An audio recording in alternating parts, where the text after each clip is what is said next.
Hey guys, I'm back to do a little bit more of a detailed explanation about what 3D foundation is.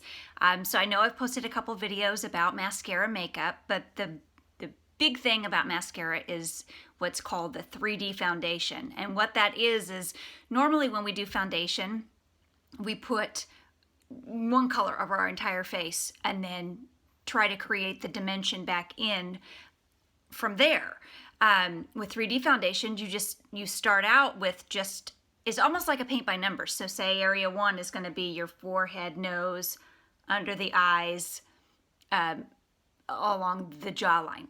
Okay, area 2 is going to be where you're contouring. So anywhere you have shadows, under your cheekbones, around the perimeter of your face, under the jawline, and maybe to chisel out the nose if you want. And then the third would be where you add your cheek color. Okay, so it's kind of like a paint by numbers for your face. Okay, so that's why if you start out with a quad, some people prefer, so this quad would have one highlight color, one contour color, a blush, and then this is an illuminator, which the illuminator, again, you could do brow bones, top of the cheekbones. Some people like a little bit on their nose, Cupid's bow of the mouth, anywhere you want a little extra light reflecting. Some people choose to, if you're just starting out, to maybe forgo the illuminator and do 2 highlight colors.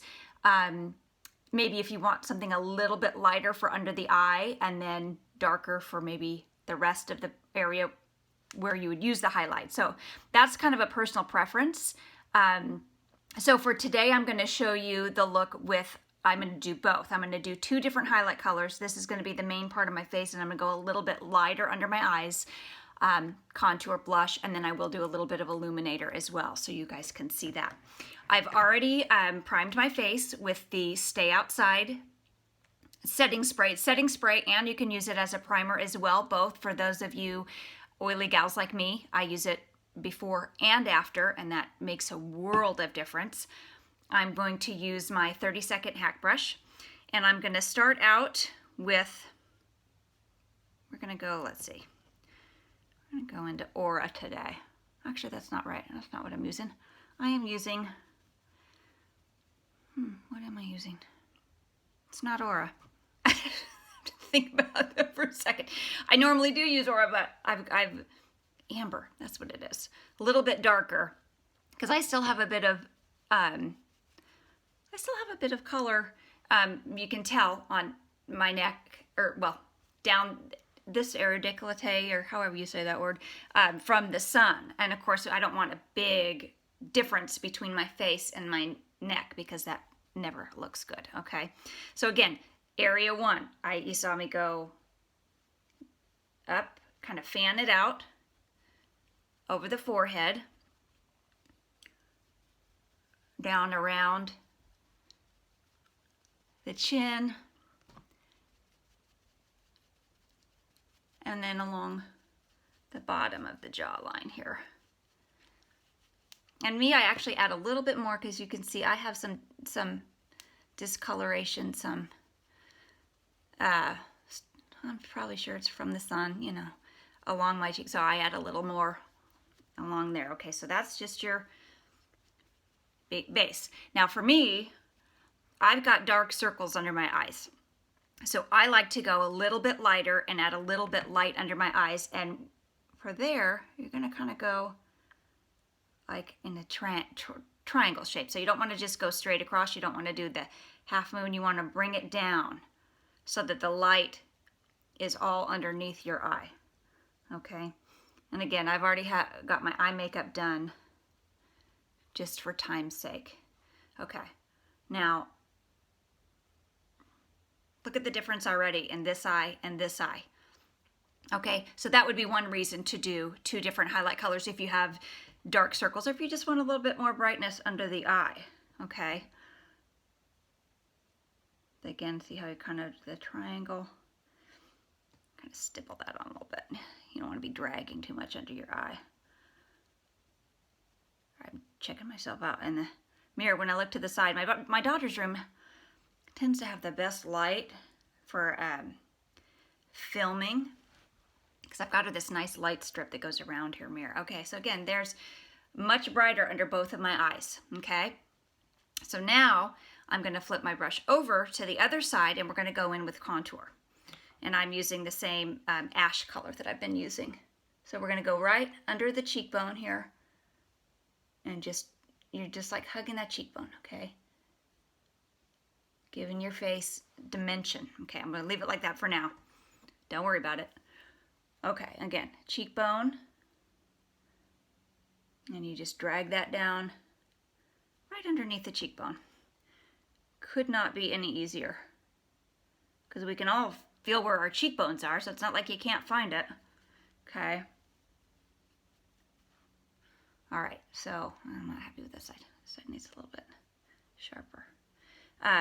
Okay, so before I blend that, when I have still some on my brush, I'm gonna take that up around my forehead. Okay, under the jawline for what I've got left on the brush.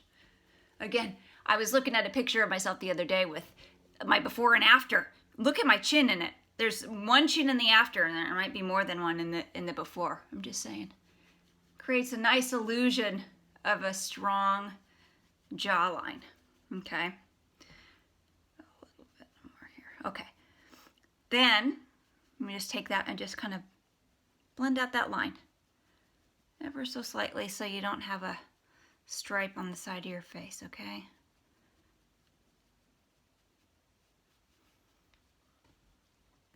If you choose to, I like to use a thinner brush for this, but just for demonstration, I can show you can get just on the edge more of that contour and just go down the sides of your nose just a little bit to kind of, you can contour it. Like I said, for me, I find it a little bit easier with a thinner brush. You could probably use this end and then go in with a lighter color and just go with the highlight again.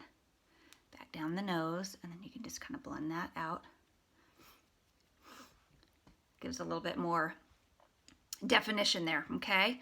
I think I need just a little bit more spot coverage in here. Okay. Now that I've got that, now I'm just going to go in with my blush color, and I'm going to go with I'm going to do the pink grapefruit today. I think that one is real. This normally would freak me out because it's like, that looks super pink, but it is so pretty on. And so you're just going to get that in the apples of your cheeks and just kind of carry that up.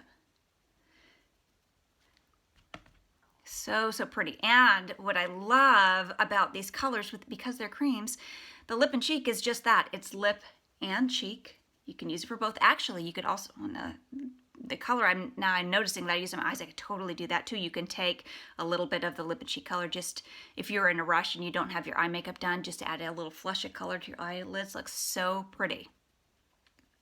Okay, so there's that. Then I'm just going to go in a little bit with my damp perfector and just make sure that there's no lines anywhere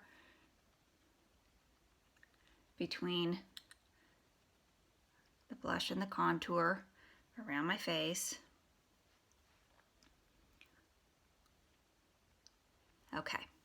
Now, if